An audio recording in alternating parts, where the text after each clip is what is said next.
الحمدللہ وکفا وسلام علی عبادہ الذین اصطفیٰ اما بعد فاعوذ باللہ من الشیطان الرجیم بسم اللہ الرحمن الرحیم رب اشرح لی صدری ویسر لی امری واحلل عقدۃ من لسانی یفقہوا قولی صدق اللہ العظیم۔ محترم خواتین حضرات، بڑے عرصے کے بعد آپ سے ملاقات ہو رہی ہے۔ ایک تو میں خود اس یکسانیت سے تنگ آ چکا تھا کہ ایک تنہا کمرے میں ایک مائک کے سامنے اور کیمرے کے سامنے بیٹھ کے گفتگو کروں اور کچھ اپنے آپ کو تھوڑا سا جیسے آرام دینا چاہتا تھا، لیکن دوستوں نے اور محبت کرنے والوں نے بار بار مجبور کیا، تو اس لیے دوبارہ اپنے آپ کو ایک نئی روح کے ساتھ آپ کے سامنے پیش کر رہا ہوں۔ میں کوشش کر رہا ہوں کہ ایک ایسا جلد ہی ایک سلسلہ چل نکلے جس میں کچھ احباب ساتھ ہوں اور ان کے ساتھ سوالات و جوابات کی نشست ہو، جو کہ بہت ضروری ہے، کیونکہ بہت سارے ایسے سوال و جواب ہوتے ہیں کہ جو فوری طور پہ جن کو دینا ضروری ہوتا ہے، اور اس کو میں چاہ رہا ہوں کہ ایسے ایک سلسلہ شروع کیا جائے۔ بہرحال کافی ساری باتیں جمع ہیں، اور ان میں سے سب سے اہم ترین بات جو آج کے موضوعات میں سے ہے وہ گلگت بلتستان ہے، اور اس کے بارے میں ایک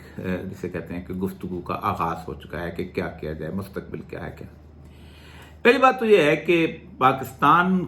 کا ایک المیہ ہے، اور ہم اس المیے میں اس لیے پھنسے ہوئے ہیں کہ اس کو خاص طور پر اہمیت اس لیے دلائی گئی ہے کہ کہیں یہ تصور پیدا نہ ہو جائے ان لوگوں کے دلوں میں کہ جو باؤنڈریز اور علاقے ہوتے ہیں ان کی اسلام کے اندر کوئی اہمیت نہیں ہوتی۔ اس لیے پہلے دن سے پاکستان کو 4 قومیتوں کا ملغوبہ قرار دیا گیا تھا، حالانکہ یہ پاکستان کی بنیادی روح کے خلاف تھا۔ وہ لائنیں جو انگریز نے کھینچی تھیں، ان لائنوں کو مقدس ترین لائنیں جو ہیں وہ بنا کے پیش کیا گیا۔ پنجاب کی لائن جو ہے یہ سر لارنس نے بنائی تھی، جہاں جہاں اس کی فوجیں رکی وہاں اس نے لائن بنا دی۔ سندھ کی لائن جو ہے وہ لارڈ نیپیر نے بنائی تھی، جہاں جہاں اس کی فوجیں رکی اس نے وہاں بنا دی۔ اسی طرح بلوچستان کی جو لائن ہے یہ فورٹ سنڈے من نے بنائی تھی، جہاں اس نے قلعے بنائے، جہاں اس نے باؤنڈریز بنائے، اس نے بلوچستان کی ایک حدود متعین کر دی۔ اور خیبر پختونخوا کے بارے میں تو جو سرحد کا علاقہ ہے، جس طرح انہوں نے اسے بفر زون کے طور پر بلڈ کیا، ویسے ہی تھا۔ اسی لیے آج آپ پاکستان کے خلاف پاکستان کے ٹوٹنے کی بات جو ہے اس کی تو گفتگو آپ سن لیں گے، لیکن صوبہ ٹوٹنے کی بات کرو تو فوراً خون کی ندیاں بہا دینے کی بات ہوتی ہے۔ اس کی وجہ یہ ہے کہ بنیادی طور پر تصور راسخ کر دیا گیا ہے کہ یہ ملک پنجابیوں، بنگالیوں، پٹھانوں، بلوچوں اور سندھیوں نے مل کے بنایا ہے۔ حالانکہ بنیاد اس کی یہ ہے کہ میں نے پنجابی ہونے سے انکار کیا تھا یہ ملک بنا تھا، ورنہ 2-2.5 کروڑ پنجابی ہیں، وہ تو اس طرف بھی آباد ہے۔ اسی طرح سندھیوں کے سندھ بولنے والے راجستھان کے اندر بے شمار ہیں۔ اگر وہ سندھی زبان، سندھی کلچر، سندھی تہذیب اور سندھو دیش کے والے سے ہوتے تو وہ ملک کے ساتھ ہوتے آج اس وقت۔ بنگالیوں کا تو پورے کا پورا کلچر ایک تھا، کلکتہ، سب کچھ، ہگلی کا دریا اور سندربن کا جنگل، لیکن وہ علیحدہ ہو گئے۔ پٹھانوں کا ایک ملک پورا احمد شاہ ابدالی کے حساب سے موجود تھا۔ بلوچوں کے قریباً 40-45 لاکھ ایرانی موجود تھے۔ تو لیکن چونکہ اس تصور کو راسخ نہیں ہونے دینا تھا، اس لیے اس تصور کو یہاں پر بھی یہ رائج کیا گیا۔ یہی وہ بنیادی وجہ ہے کہ جس کی وجہ سے کشمیر کی جدوجہد جو ہے وہ آج اس طرح سکسیسفل اور کامیاب نہیں ہو رہی جس طرح 10 سال کے اندر یا 15 سال کے اندر یا 17 سال کے اندر طالبان کی جو ہے جدوجہد کامیاب ہوئی۔ کبھی کبھی میں سوچتا ہوں اور میں حیران ہو جاتا ہوں کہ ایک طرف ایک ملک ہے جس کے اوپر 48 ممالک چل دوڑے، امریکہ کی طاقت ان کے ساتھ تھی، سب کچھ موجود تھا، ٹیکنالوجی تھی، اور وہاں صرف 50-60 ہزار لوگ تھے کہ جنہوں نے کہا کہ نہیں، ہم لوگوں نے یہاں پر اللہ کی زمین پر اللہ کی حاکمیت قائم کرنی ہے، اور ہمیں اس کے افغانستان کے جغرافیہ سے بھی کوئی ایسی دلچسپی نہیں۔ جو ملا محمد عمر کا آخری انٹرویو ہے وہ جو انہوں نے دیا ہے وائس آف امریکہ کو، بڑا کمال کا انٹرویو ہے۔ انہوں نے کہا آپ زمین کے لیے لڑ رہے ہیں، تو اس نے کہا کہ زمین خاورہ، لفظ خاورہ کہتے ہیں پشتو میں، خاورہ کی تو ہمارے ہاں کوئی حیثیت ہی نہیں ہے۔ ہم تو بنیادی طور پر جس نظریے کے لیے لڑ رہے ہیں اس کے لیے ہمیں 1 انچ زمین مل جائے یا 1 انچ نہ ملے، ہم تو اس نظریے کی ترویج کے لیے لڑے، اور آج اللہ تبارک و تعالیٰ نے ان کو فتح دی۔ جبکہ کشمیر کے معاملے میں یہ ہوا کہ ہم نے کشمیر کو ایک قوم پرستانہ قسم کے نقشے کے اندر گھمایا، اور ہم نے کہا کہ ہم تو کشمیر کی آزادی کے لیے لڑ رہے ہیں، اور کشمیر جو ہے ہماری شہر ہے، کشمیر ہمارا ٹکڑا ہے، فلاں۔ اسی طرح کشمیر کے اندر وہ لوگ نکلے کہ جنہوں نے کشمیر کو ایک یونٹی کے طور پہ، ایک بہت بڑے ریجن کے طور پہ، ایک صدیوں کی پرانی تہذیب کے طور پہ اکٹھا کرنا شروع کیا، اور کہا کہ کشمیری ایک نسل ہے، اس نسل کی جدوجہد کرنی چاہیے، جس نے 1 لاکھ شہداء کی قربانیاں جو ہیں ان کو بھی ضائع کر دیا۔ یعنی ہندوستان جو ہے یا بھارت جو ہے وہ امریکہ سے زیادہ طاقتور نہیں، دنیا کی کسی اور قوم سے زیادہ طاقتور نہیں ہے کہ اس کو چنے نہ چبائے جاتے۔ روس سے زیادہ طاقتور نہیں ہے کہ مجاہدین اٹھیں اور پورے کے پورے روس کو جو ہے وہ واپس بھیج دیں۔ وہ روس جس نے ازبکستان، تاجکستان، کرغزستان، قزاقستان سب کو فتح کر لیا تھا۔ یہ ہے بنیادی، اس لیے کہ اللہ تبارک و تعالیٰ نے اپنے قرآن پاک میں اور سید الانبیاء کے حدیثوں میں کسی کشمیری کے ساتھ وعدہ نہیں کیا کہ کم من فئۃ قلیلۃ غلبت فئۃ کثیرہ، کسی پاکستانی کے ساتھ وعدہ نہیں کیا، کسی ایرانی کے ساتھ وعدہ نہیں کیا، کسی سعودی کے ساتھ وعدہ نہیں کیا، کسی افغان کے ساتھ وعدہ نہیں کیا۔ اللہ نے صرف اور صرف مسلمانوں کے ساتھ وعدہ کیا ہے کہ تم چھوٹے سے گروہ کے بھی ہوگے تو تمہیں ہم غلبہ دیں گے، تمہیں ہم اقتدار دیں گے۔ اسی سارے سینیریو کا جو ایک ٹکڑا ہے، وہ ٹکڑا جو ہے وہ گلگت بلتستان ہے۔ میرے سامنے یہ ایک کتاب ہے، بڑی کمال کی کتاب ہے، اس کا نام ہے راج ترنگنی۔ یہ راج ترنگنی جو ہے یہ پنڈت کلن کی لکھی ہوئی کتاب ہے، اور یہ کہا جاتا ہے کہ شلوکوں میں لکھی تھی، اور یہ 11ویں 12ویں صدی کی ایک تاریخ ہے کہ جس کے اندر کشمیری جو ہے اس کو بہت بڑا بنا سوار کے پیش کرتے ہیں کہ یہ ہماری ایک صدیوں کی راجاؤں کی مہاراجاؤں کی تاریخ ہے، اور اسی سے وہ اوریجن بھی نکالا جاتا ہے، امرناتھ یاترا بھی نکلتا ہے، سب کچھ نکلتا ہے۔ وہ تاریخ کے اس چھروکوں کے اندر سے وہ جانے کی یا پہنچنے کی کوشش کرتے ہیں کہ یہ ہم ایک قوم، ایک نسل، ایک علاقہ ہے جو کبھی کسی کی سبجوگیشن میں نہیں رہا، جس پر کبھی کوئی حکمران نہیں رہا۔ بہت زبردست قسم کی کشمیری نسل کی اور داستان کی باتیں کرتے ہیں، لیکن بنیادی طور پر کہنے کا مقصد یہ ہے کہ قریش جو تھے ان کو کم اپنی نسلی فخر پہ اور نسلی برتری پہ فخر تھا، لیکن کمال کی بات تو یہی ہے کہ وہ جو علامہ اقبال کہتے ہیں نا کہ جو بڑی خوبصورت ان کی نظم ہے کہ میں نے دیکھا کہ مکے میں ابو جہل کی روح جو ہے اور رسول اکرم صلی اللہ علیہ وسلم کو دیکھ کے تو تڑپ رہی کہ کمال کر دیا کہ تم نے کالے اور گھورے کو ایک ساتھ بٹھا دیا، تم بلال کے ساتھ بیٹھ کے کھانا کھا رہے، وہ جو غلام تھا جس نے کوئی تصور نہیں کیا تھا۔ تو یہ جو نسل کا تفاخر تھا اس کو لے کے نکلے اور اس کے ساتھ چل۔ اس میں گلگت بلتستان ایک ایسی چیز ہے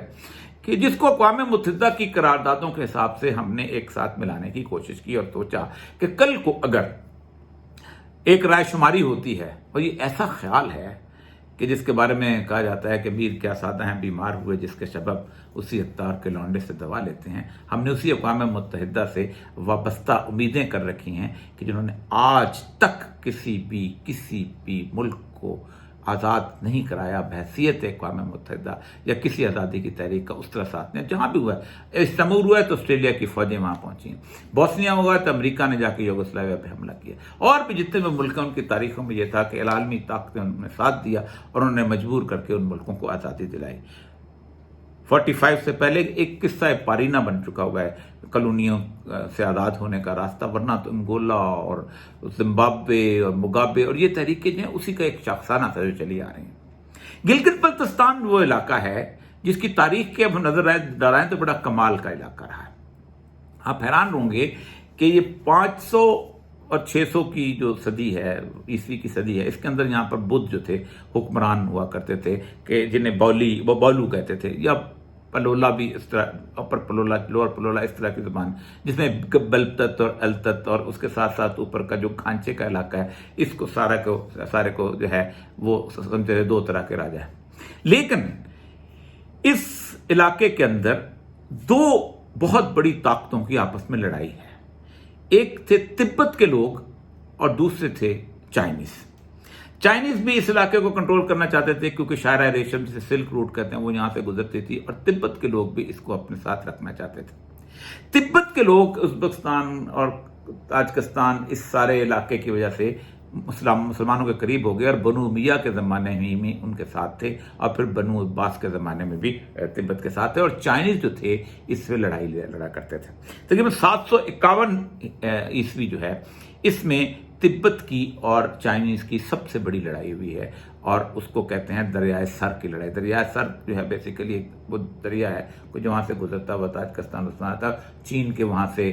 مین پہاڑوں کے درمیان سے گزرتا ہے، اور اس کو چونکہ فارسی زیادہ تر وہاں بولی جاتی تھی تو عربوں نے بھی اسی لڑائی کو کہا ہے۔ اس کو خاص طور پہ اس لڑائی کا جو خاص نام لیا تھا اس کہتے ہیں مارکہ نہر تلاس۔ اس مارکہ نہر تلاس جو یہاں لڑا گیا ہے اس میں ابو مسلم مشہور کردار اور اس کے ساتھ جو ان کے دوسرے تھے وہ بڑا زیاد بن صالح ان کا نام تھا، اور چائنیز کی طرف سے گاؤ زنزائی جو تھا یہ سربراہ تھا، اور یہ شکست فاش ہوئی تھی چائنیز کو، اور مسلمانوں کا اس پورے ماورا اور نہر کے علاقے میں اور اس سینٹرل ایشیا کے علاقے میں اقتدار جو ہے مستحکم ہو گیا تھا۔ لیکن تبت جو ہے یہ ڈسپیوٹڈ ایریا رہا ہے، کبھی چائنیز کبھی ان کے ہاتھ میں، اور اس سارے معاملے کے اندر جو ہے یہ مکمل طور پر جیسے کہتے ہیں ایسا علاقہ تھا، نو گو ایریا تو نہیں تھا، لیکن وہاں پر جو بلتستان کا علاقہ اور اوپر جو علاقہ حمزہ کا علاقہ، یہاں چونکہ سلک روٹ گزرتا تھا تو ان کے جو بادشاہ تھے ان کے ساتھ امان بہت ضروری ہوتی تھی، کیونکہ قافلے وہاں سے گزرتے تھے۔ آج بھی جس نے کسی نے بلتت فورٹ دیکھا ہوگا تو دیکھا ہوگا پہاڑ کے بالکل اوپر ہے، اور وہ تاریخ بتاتی ہے کہ وہ نیچے قافلہ لوٹا اور لوٹ کے اوپر چلے گئے، اور وہاں آپ نے کبھی کبھی بلتت فورٹ میں چلے جائیں تو آپ کو نظر آئے گا کہ بادشاہ کا جو اپنا محل کا کمرہ ہے اس کے نیچے ایک تہہ خانہ ہے، تہہ خانے کے اوپر جنگلہ ہے، اس جنگلے کے نیچے جو تھے وہ قیدیوں کو پکڑ کے گرفتار رکھتے تھے، اور اوپر بادشاہ پلنگ لگا کے سویا ہوا کرتا تھا، اور اس کے اندر نہ روشنی جاتی تھی نہ کچھ اور چیز جاتی تھی۔ وہی جو ایک لٹیرے قزاق اور راستے کے سپاہی ہوتے ہیں ویسی بھی کیفیت تھی۔ آج باہر بلتستان بالکل ایک پرامن صورتحال ہے۔ اس علاقے کو انگریزوں نے بھی اپنے طور پہ قبضہ کرنے کی کوشش کی۔ اس کی ایک بنیادی وجہ یہ تھی کہ روس کی جو فورسز تھیں ان کے مقابلے پہ یہاں پر زار روس کے مقابلے میں برطانیہ جو تھا اپنا مقام اور مرتبہ بنانا چاہتا تھا۔ یہی وجہ ہے کہ فورٹ سنڈیمن سے لے کے چمن، پشیر اور یہ سارا بارڈر ہے، اس پر پکے مورچے بنے ہوئے تھے، اور اس علاقہ جو ہے یہ جو علاقہ ہے اس علاقے کے اندر انہوں نے گلگت بلتستان کی ایجنسی جو ہے 1885 کے اندر قائم کی۔ لیکن اس سے پہلے مہاراجہ گلاب سنگھ اور زمبیر سنگھ جو تھے انہوں نے یہاں پر آ کے حملہ کر کے اس کو کشمیر کا حصہ بنانے کی کوشش کی تھی۔ یہ بنیادی طور پر کشمیر کا اس طرح کا کبھی حصہ نہیں رہا، لیکن آج اس کو گریٹر کشمیر کے طور پہ اس کو شامل کیا جاتا ہے، جبکہ یہ کبھی بھی اس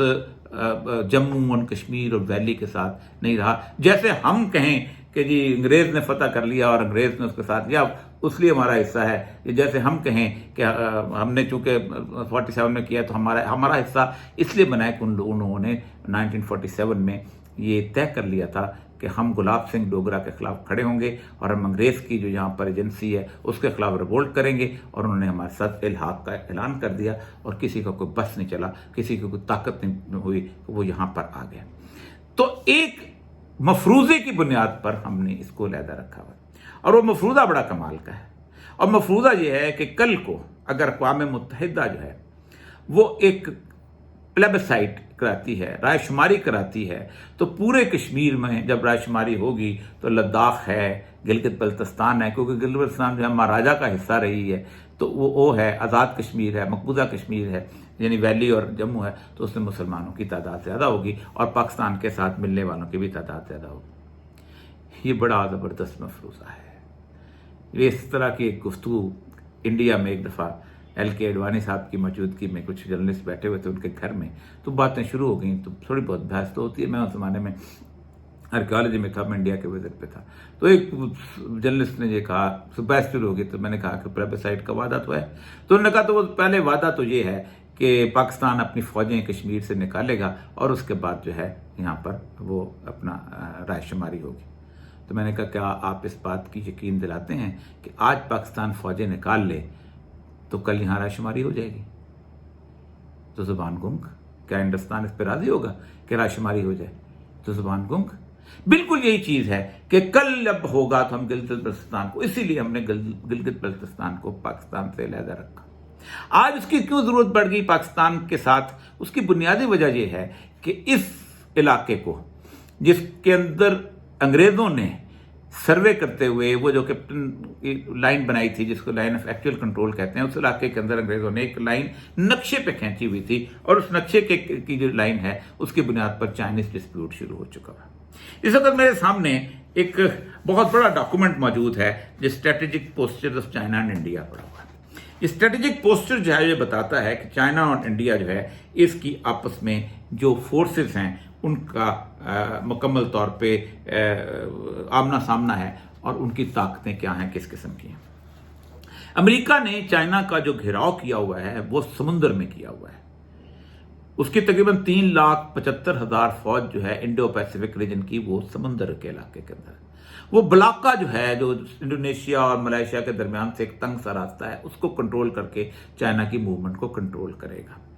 وہ اس کو پورے کے پورا پیسیفک ریجن جو ہے، بحر اوقیانوس، اس کا راستہ وہاں بند کر سکتا ہے، جاپان کی مدد سے، آسٹریلیا کی مدد سے، اور اپنی فلپین وغیرہ کی چھاؤنیوں کی مدد سے وہ کر سکتا ہے۔